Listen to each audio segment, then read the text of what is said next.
की गाड़ी में कितनी हवा डालते हैं? भैया जितने डलवाते हम तो डलवा के चल देते अपना। आज तक आपको पता ही नहीं कितनी डालते हैं? ना ना ना। चलो मैं बताता हूँ आपको कितनी हवा डालते हैं। इस गाड़ी में कितनी हवा डालते हो आप? 33, 35। ठीक है, गलत है वैसे ये। चलो ठीक है, मैं आपको बताता हूँ। कभी भी आपने हवा भरा दी हो ना, तो यहाँ पे पैसेंजर का हिसाब होता है। कभी भी आप ये खोलो, दिखाओ, ये दिखाओ, यहाँ पे पैसेंजर का हिसाब होता है। ये कंपनी लेती है, ठीक है। 36 और 32 होनी चाहिए।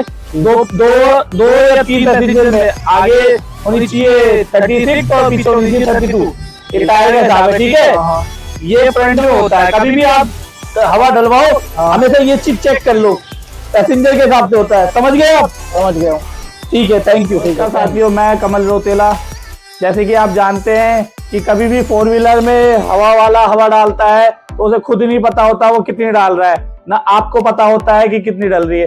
तो कभी भी आप ये जानने के लिए, सबसे पहले ये जानने के लिए अपनी जो ड्राइवर सीट है उसके जस्ट गेट खोलेंगे आप, वहीं एक स्टिकर लगा रहता है। उस मैन्यू प्लेट में सारी चीजें लिखी रहती है, कितने पैसेंजर के हिसाब से आप कितनी हवा लेंगे। तो इस तरह से आप रूटीन बना के चलिए। कभी भी आप हवा डलाने जाएं तो सबसे पहले आगे वाली जो टायर है उसमें 32 होने चाहिए और पीछे वाले में 35 होने चाहिए PSI।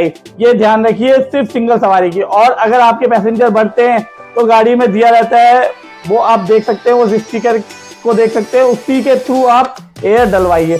कभी भी आप ज्यादा एयर ना डलवाएं, गाड़ी के टायर फटने के चांसेस होते हैं, टायर गर्म हो जाते हैं, एवरेज और माइलेज दोनों में फर्क पड़ता है। इसलिए मैं आपको बताना चाहता हूं कि कभी भी आप अपनी गाड़ी में एयर डलवाएं तो प्लीज वो स्टिकर जरूर देखें, उसमें सब मेंशन हुआ होता है कि कितनी एयर कब चाहिए। तो ऐसी और ट्रिक जानने के लिए मेरे को फॉलो करते रहिए, लाइक करिए, शेयर करिए। मैं आपके लिए ऐसी वीडियो और बनाता रहूंगा। धन्यवाद।